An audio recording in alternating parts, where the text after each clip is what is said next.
لا حول ولا قوة إلا بالله العلي العظيم. بسم الله الرحمن الرحيم. الحمد لله رب العالمين، والصلاة والسلام على سيد المرسلين أبي القاسم محمد. اللهم صل على محمد وآل محمد وآله الطيبين الطاهرين المعصومين المظلومين المنتجبين الميامين، سيما الإمام المنتظر والحجة الثانية شرع عجل اللهم له الفرج، ولعنة الله على أعدائهم أجمعين من الأزل إلى الأبد. أما بعد، فقد قال الله عز وجل في كتابه المبين وفرقانه المتين وقرآنه المجيد وقوله الحق.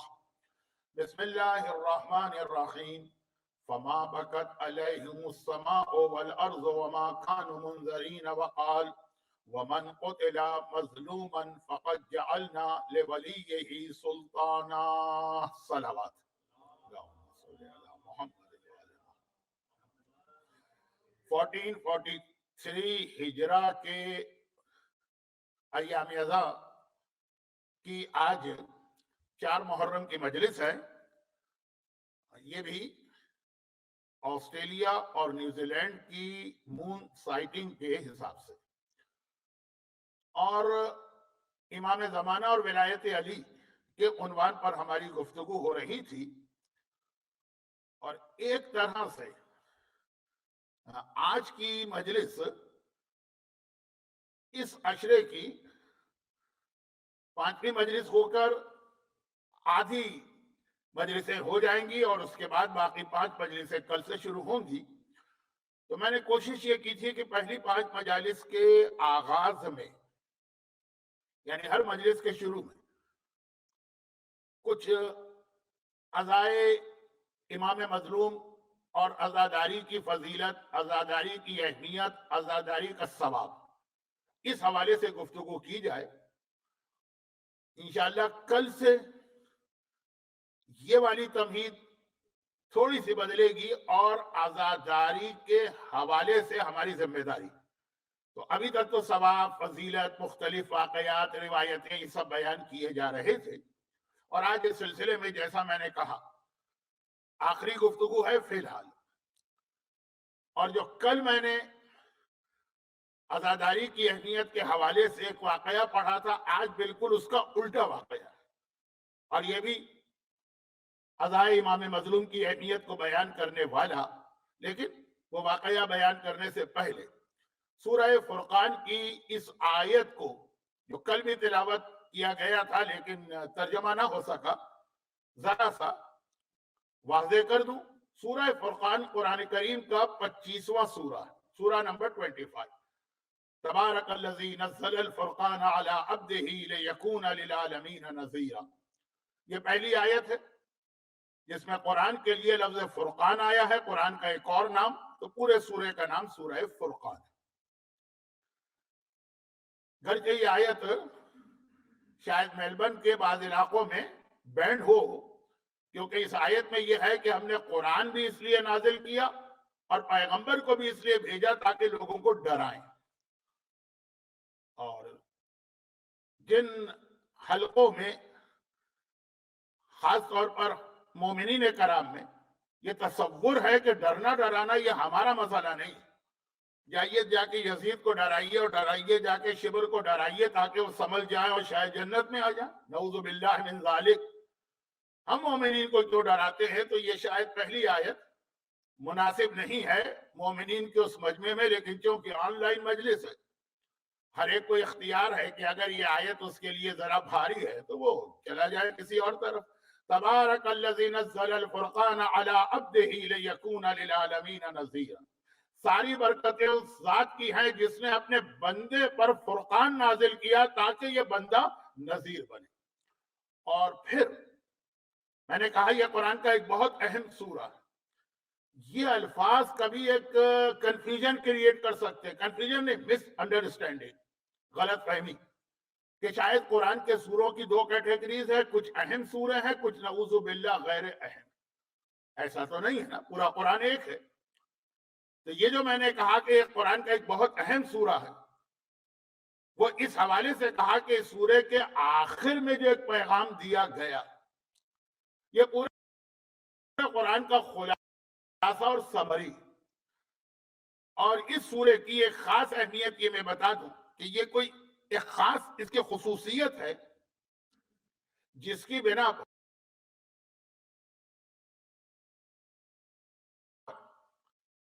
یہ قرآن کریم کا وہ سورہ ہے کہ جہاں پہ یہ نازل ہوا ایک مخصوص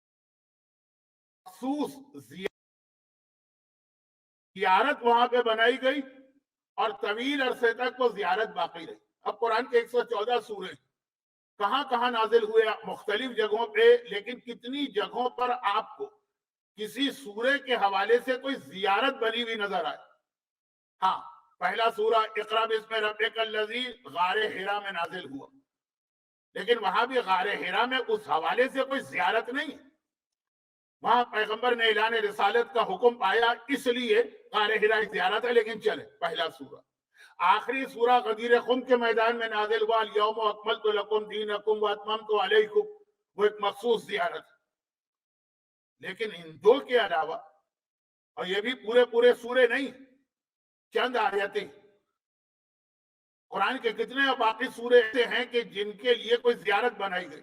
سورہ فرقان وہ سورہ ہے جس کے لیے خاص زیارت بنائی گئی جو تقریباً 1400 سال تک باقی رہی، اور جن کو یاد ہے 80s تک، ارلی 80s تک، مسجد قباء، مدینے کی وہ مسجد جو آج مدینے میں ہے، پہلے مدینے سے باہر تھی، یہ اسلام کی سب سے پہلی مسجد ہے۔ تمام دنیا کی مسجدیں اسی مسجد کی بیٹیاں، بہی مانا کہ سب سے پہلی مسجد قباء کی، اور اسی لیے وہاں کی مشہور حدیث ہے جس پہ لوگ عمل کرتے ہیں، شیعہ اور سنی تمام علماء اس حدیث کو مانتے ہیں کہ پیغمبر ہر سیٹرڈے کے دن مدینے سے نکل کے اس مسجد میں آ کے 2 رکعت نماز پڑھتے تھے، اور یہ جملہ ارشاد فرماتے تھے جو آج بھی مسجد میں محراب کے اوپر حدیث لکھی کہ اگر اپنے گھر سے وضو کر کے طہارت کر کے کوئی شخص اس مسجد میں آ کے نماز پڑھے گا تو اسے اس نماز پہ 70 حج اور عمرے کا ثواب ملے گا، جو سب اللہ نے قبول کر لیے، حج مقبول، عمرہ مقبول۔ تو یہ مسجد قباء بہت اہم، اس مسجد کے صحن میں باقاعدہ طور پر ایک الگ سے زیارت بنی تھی صحن مسجد میں، اور اس کے اوپر لکھا تھا کہ یہ وہ جگہ کہ جب پیغمبر ایک سیٹرڈے کو یہاں نماز پڑھنے آئے، کچھ دیر آرام کے لیے یہاں پہ لیٹے اور سورہ فرقان نازل ہوا۔ جب مسجد قباء کا آخری ایکسٹینشن ہوا شاہ فہد کے زمانے میں، تو اس وقت یہ ساری زیارتیں ختم کی گئی، اس میں یہ بھی شامل ہے۔ تو کوئی وجہ ہے کہ سورہ فرقان کو ایک ایسی خصوصیت حاصل ہوئی، وہ پھر کبھی الگ گفتگو ہو جائے گی۔ البتہ ایام ازاں میں، اور خصوصاً میلبرن اور سڈنی میں جہاں لاک ڈاؤن ہے، لوگوں کے پاس وقت زیادہ ہے، حضرت علامہ رشید ترابی علی اللہ مقامہ خود اپنے گھر پہ ہر سال ماہ مبارک کے رمضان میں تفسیر قرآن کا اہتمام کرتے تھے، جو ان کے اپنے گھر پہ ہوتی تھی، وہ میزبان ہوتے تھے اور بیان بھی خود ہی کرتے تھے۔ تو اس کے جو کیسٹ کچھ مل جاتے ہیں، شروع والے زمانے میں تو کیسٹ تھے بھی نہیں، تو سورہ فرقان ایک سال ان کا موضوع تھا، اور یہی آیتیں جو آج میں نے تلاوت کی وہ نہیں، جو ابھی مقداد کے واقعے میں آنے والی آیتیں ہیں، وہی ان کی اس سال کی تقاریر کا عنوان تھا۔ وہ آپ کو جو حضرت علامہ رشید ترابی علی اللہ مقامہ کی ایک ویب سائٹ ہے جو ان کے نام پہ بنائی گئی ہے، ان کی ساری جتنی اویلیبل تقاریر ہے، آڈیو یا ویڈیو، وہ سب اس میں موجود ہے، تو وہاں آپ کو یہ تفصیل مل جائے گی۔ سنیے اور لطف لیجیے سورہ فرقان کا ماہ محرم کی ان تاریخوں میں۔ لیکن جو آیت اس کا عنوان آج کی مجلس کا بننے والی ہے، تھوڑی دیر میں آ رہی ہے، لیکن اس سے پہلے ایک آیت اور آئی۔ اچھا، یہ جو آیت جو میں نے ابھی خطبے میں تلاوت کی، یہ ہماری شریعت کا یا فقہ کا ایک بہت اہم اصول ہے، جو ہمارے یہاں مسائل مجتہدین بتاتے ہیں، جس علم کا نام ہے علم فقہ، کیا انگلش میں کہتے ہیں جورسپروڈنس،